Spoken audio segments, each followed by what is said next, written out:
사드 배치에 따른 중국 정부의 보복으로 방한 중국인 관광객이 60% 이상 급감했습니다. 여행 수지 적자가 또 사상 최대를 기록했습니다. 특히 사드 보복 여파로 중국인들이 급격히 줄어든 영향이 큽니다. 중국이 사드 때문에 우리나라 여행을 막는 바람에 우리가 올해에만 7조 5천억 원 손해를 본 걸로 집계됐습니다. 이것만 아니었으면 올해 3% 초반대가 아니라 3.5% 성장도 가능했을 것으로 분석됩니다.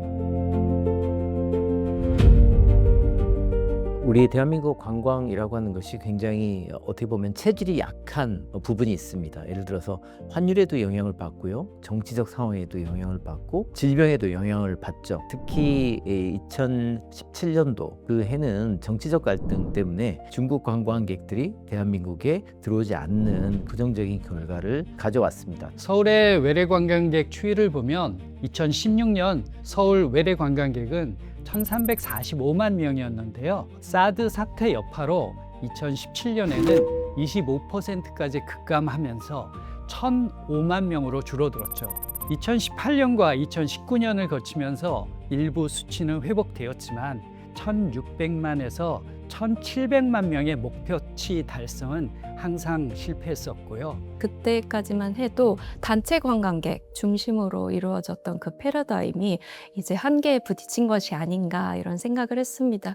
그래서 FIT 개별관광객이라던가 혹은 젊은 층에 타겟으로 한 관광객 유입이 필요하다라고 느꼈었고, 그동안은 단순히 먹고 단순히 보고 쇼핑하고 이런 것들로 이제 그쳤다라고 하면 그들이 체험할 수 있는 어떤 큰 메가 이벤트가 필요하지 않을까라고 생각을 했었습니다.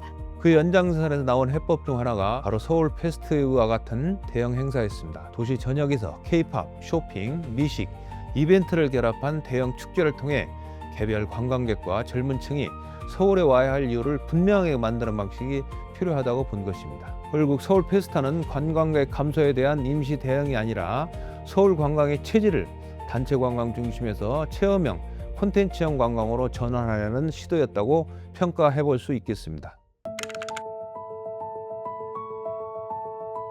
서울에도 벚꽃 축제 등 계절형 행사가 있긴 했지만 일본의 하나미 등불 축제나 태국의 송크란 축제 등과 비교했을 때 도시를 대표하는 대형 봄 축제가 상대적으로 부족했던 것은 사실입니다. 특히 행사들이 지역별 단발성으로 운영이 되어 관광객을 대규모로 유인하고 체류를 유도할 수 있는 통합형 도시 브랜드형 축제가 상대적으로 부족했는데요. 그래서 그 당시에 이제 메가 이벤트를 기획을 하면서 일회성으로 축제가 끝나는 것이 아니라 서울이 가지고 있는 매력을 전 세계에 알릴 수 있는 어떤 축제를 만들고자 해서 시에서 노력을 많이 했습니다. 그 전에도 사실 하이서울 페스티벌이라든지 서울 거리 예술제와 같은 축제들은 있었는데요. 이거는 관광형 축제라기보다는 시민형 축제에 더 가까웠습니다. 그래서 본격적으로 외래 관광객을 유치하고 서울의 봄을 관광 상품화하자라는 취지로 만들어진 거는 서울 스프링 페스티벌이 처음이라고 생각합니다.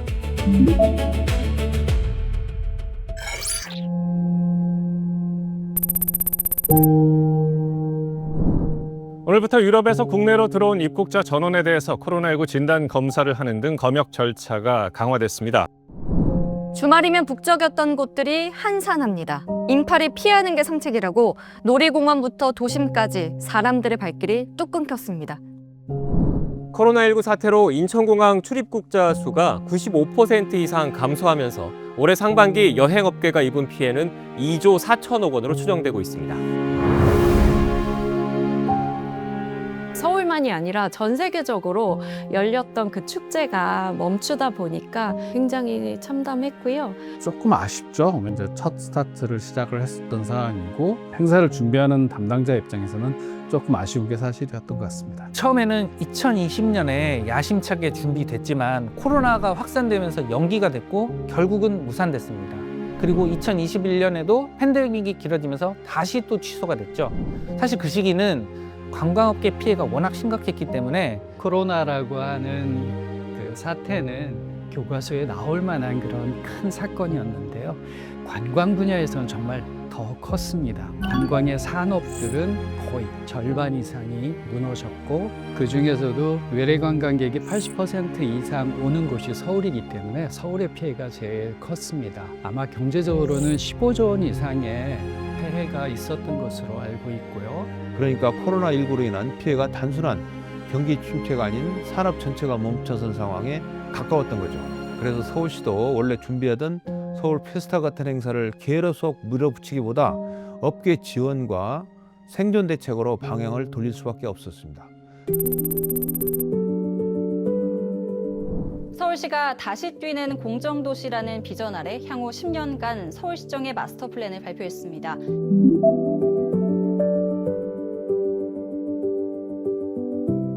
굉장히 기뻤죠. 한마디로 침체기에 서울시에서 이렇게 큰 행사를 한다는 것에 대해서 굉장히 기대감이 컸고 이것이 새로운 또 도약점이 되겠구나. 굉장히 기쁜 마음이 들었고요. 이것을 시작으로 전 세계인이 좀 주목하는 도시 페스티벌로 도약을 하면 좋겠다라고 생각을 했습니다. 당시에는 상당히 의미 있는 전환점이 될 수 있겠다는 기대감이 컸는데요. 그동안 개별 행사 중심으로 분산되어 있던 서울의 축제 구조를 하나로 묶는 대형 도시 축제가 등장한다는 점에서 관광 전략의 방향이 바뀌고 있다는 신호로 받아들였고요. 실질적으로 서울 페스타가 다시 이제 시작하면서 서울 관광이 이제 다시 시작하구나.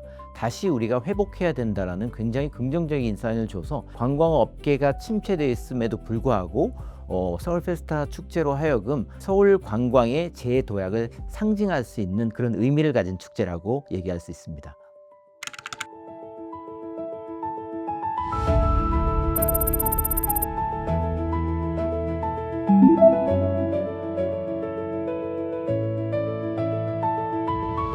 많이 힘들었던 것 같아요. 그 당시 준비 과정 시기에는 사회적 거리두기가 많이 심각했었던 부분이고 대형 행사에 많은 관람객들이 모였을 때 어떻게 이 부분을 방역을 할 것이냐. 2022년 서울 페스타는 사실상 코로나 이후 처음 열리는 대형 글로벌 관광 축제였던 데다 행사 환경 자체가 굉장히 쉽지 않았습니다. 코로나 재확산 우려도 있었고 개막 전날에는 기록적 폭우까지 겹치면서 행사 추진 과정 자체가 매우 큰 부담이었는데요. 그리고 개막 이후에는 안내 체계 등 준비가 미흡했다는 의견들도 일부 있긴 했습니다.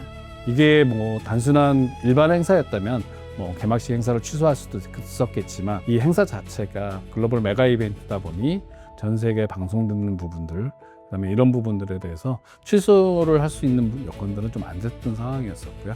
그리고 이 행사의 목적이 저희가 엔데믹 시기로 접어들면서 관광을 다시 부흥을 시키고 이를 통해서 지역경제 활성화에 기여를 하자 이런 좋은 취지가 있었기 때문에 계속 엄숙한 분위기를 유지를 하면서도 저희 행사가 최대한 사회에 기여할 수 있는 방안에 대해서 조금 더 집중을 하자라는 마음가짐으로 임했던 것 같습니다. 서울이 그렇게 대규모 관광객을 위해서 축제를 만든 그 경험은 좀 적었어요.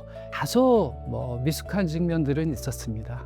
근데 모든 시작점이 다 완성된 거에서 시작하지는 못하는데요. 해외에서 좋은 성과의 사례들을 보면 예를 들면 아비뇽 페스티벌이라든지 에딘버러 페스티벌이라든지 이런 것들이 그 도시 자체를 거의 비수기에 살려내는 그런 큰 역할들을 하거든요. 서울도 마찬가지로 위기 시에 이런 축제를 통해서 도시를 매력적으로 만들고 또 도시의 자원을 관광의 상품으로 만드는 중요한 역할들을 했다고 생각을 합니다. 서울의 매력을 온몸으로 느끼는 축제 서울 페스타가 오늘 개막했습니다. 서울의 대표 축제인 서울 페스타 2024가 오늘 개막합니다. 봄을 만끽할 수 있는 축제 서울스프링페스티벌'가 오늘 개막했습니다. 2023년도에는 K-팝 콘서트를 기반으로 하고 관람이나 전시 형태를 추가 과행사로서 나갔었습니다. 물론 시기도 일본의 골든위크라든지 중국의 노동절에 맞춰가지고 5월달로 이제 봄철 축제로서 자리매김했었던 부분이 있었고요. 저희가 24년도부터는 그 축제 그런 기획력을 높이기 위해서 총감독제를 실시하게 됩니다. 그래서 그때부터 달아보는 축제가 아니고 서울의 매력을 직접 경험하는 참여형 종합축제로 전환을 시도했고 2025년에는 서울스프링페스티벌'로 이름을 바꾸면서 서울의 대표 봄 문화 관광 축제로 본격적인 브랜딩을 시작했습니다. 보통 저희가 한 7월부터 기획 단계를 거치게 됩니다. 그래서 서울시가 내년에 보여드려야 할 메시지는 무엇인가, 콘텐츠는 무엇인가에 대한 부분들을 준비를 하고요. 10월에서 11월 정도에 보통 업체를 선정하게 됩니다. 선정을 해서 이제 조금 더 세부적인 연출안, 그다음에 기획안들을 다듬게 되고 홍보 방향들을 진행을 하게 되는데요. 저는 개인적으로는 안전 운영에 가장 주안점을 두고 있습니다. 설치, 운영, 철거 단계에 각각의 참여를 하시는 운영 인력이나 설치, 철거 인력 이런 분들이 안전하신 것도 굉장히 중요한 부분이거든요. 그래서 모든 단계에서 안전하게 행사가 마무리가 되는 게 가장 중요하고 봄축제라는 게 행정상 굉장히 힘들거든요. 행정 특성상 예산이 성립된 이후에 이제 행사 준비를 해야 되다 보니까 봄에 개최를 하려면 그 모든 것들을 짧은 기간 안에 끝내야 하고 행사를 또 개최해야 되기 때문에 아무래도 딴 것보다 더 빠르게 움직여야죠. 어쨌든 매년 좀 더 다른 재미들을 느낄 수 있도록 체험형으로 이제 준비를 해야 하다 보니까 서울은 뭐 시민들한테는 정말 재밌었던 시간, 그다음에 외국인들한테는 다시 한번 방문하고 싶은 도시로서 서울이 기억되기를 바라는 마음 때문에 저는 그걸 준비하는 것 같고 일단은 즐거워하시는 시민들을 보니까 힘이 좀 나는 것 같긴 하더라고요. 그래서 해외에서 오시는 관광객들한테 딱 각인이 되었으면 좋겠고요. 시민들이 조금 더 즐겁게 축제를 즐길 수 있을까? 거기에 제일 고민을 많이 했던 것 같습니다. I really like the Seoul Festa events because it's not only about the booth or food court, it's including the concerts or some activities. The weather is not that good, but I like that. Actually, it looks very inviting. I think we wanna go around and see more of it. 무엇보다도 외국인 관광객들이 그 진가를 아는 것 같아요. 작년에도 85만 명이 왔는데 올해는 뭐 150만 이상 올 것 같아요. 이렇게 이제 많이 참여를 함으로써 참여형 그런 관광 축제로 되고 있는 것 같아요. 이벤트라고 하는 건 도시를 알리는 좋은 마케팅 수단입니다. 이렇게 좋은 대규모 축제들을 벌이면서 서울의 경쟁력도 높아졌다고 생각하는데요. 2025년 일본 모리재단의 세계 도시 경쟁력 지수가 6위로 나타난 것, 또 2026년에 영국의 타임아웃 선정 서울 최고 도시 9위로 선정되는 이런 성과들은 이런 대규모 이벤트들, 그동안 만들어왔던 서울의 매력, 이런 것들이 큰 역할을 했다고 생각합니다. 우리가 어떤 도시의 관광 경쟁력을 얘기할 때는 단순히 얼마나 좋은 시설이 있는지 인프라만 생각하기 쉽고요. 하지만 그 지역에 그 도시의 관광 경쟁력을 내세울 수 있는 것은 축제가 대표적인 자원이라고 얘기할 수 있습니다. 그 축제를 통해서 그 지역의 독특함을 알리고 다양한 콘텐츠들을 그 축제를 통해서 알릴 수 있기 때문에 외국 관광객들 입장에서는 그 도시의 특별함을 느끼기 위해서 방문하는 것이고요. 그런 축제를 통해서 다른 도시와의 차별성을 알릴 수 있기 때문에 도시 경쟁력을 얘기할 때 365일 열릴 수 있는 그런 축제라고 하는 것은 굉장히 중요한 포인트라고 생각합니다.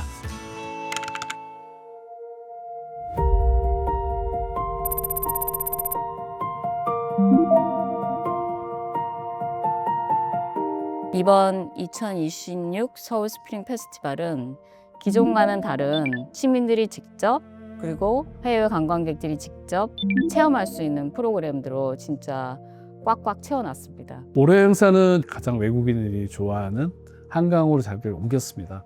그다음에 한강버스 선착장 7개의 선착장을 좀 이용을 해서 세븐 이모션즈라는 이제 프로그램을 만들어서 각 지역 스팟에 맞는 프로그램들을 만들어 놨고요. 그다음에 이제 여의도 물빛광장을 중심으로 해서 이제 회전목마, 그다음에 이제 시그니처 쇼를 좀 진행하고 있고요. 5월 1일부터 5월 5일까지는 저희가 슈퍼위크라고 해가지고 여러 가지 원더쇼를 비롯해서 공연들이 지금 다 자리 잡고 있기 때문에 쭉 즐길 수 있을 것이라고 생각이 됩니다. I think for Seoul, especially because a lot of tourists come to Seoul, it would be better to have such festivals going forward because a lot of foreigners, when they come to Seoul, they want to experience such festivals, they want to experience the culture provided. So I think this is a really good opportunity to come and experience the spring and the spring festival that's going on right now in Seoul. 지금 이제 서울에서 365일 축제라고 해서 계속 축제를 하거든요. 스프링 페스티벌, 썸머 비치, 겨울에는 윈터 페스타, 또 비초롱 축제 이런 걸 함으로써 서울이 이제 연간 축제 도시로서 이제 서서히 이제 자리매김하고 있는 것 같고, 축제라고 하는 게 생명력이 있어야 되고요. 그 생명력과 더불어서 지속력이 있어야 됩니다. 그런데 이것이 생명력을 가지고 지속력이 있으려면 시민이 얼마나 참여하고 그 축제를 잘 만들어 가려고 애쓰느냐라고 하는 게 굉장히 중요합니다. 그래서 서울 시민이 함께 만드는 축제로 발전할 때 지금의 서울 스프링 페스티벌이 더 발전할 것이라고 생각합니다. 저는 전 세계에서 서울이 가장 아름다운 도시라고 생각하고요. 한국을 방문하는 그런 관광객들이 서울의 아름다움, 서울의 멋진 풍경을 기억하면서 서울을 재방문해 주시기를 기대하고요. 또 우리 서울 시민도 이 축제를 통해서 서울시가 경제적으로 재도약할 수 있는 그런 중요한 이벤트가 될 거라고 꼭 생각해 주시면 좋겠습니다. 서울이라는 곳에 오면 스프링 페스티벌이 있구나. 내가 서울을 만약에 여행한다. 그러면은 요 페스티벌이 있는 기간에 가야겠다. 라는 생각이 해외에서 오시는 관광객들한테 딱 각인이 되었으면 좋겠고요. 시민들도 서울에는 이런 프로그램이 있어서 축제가 있어서 너무 좋다라는 생각이 드셨으면 좋겠습니다. 네.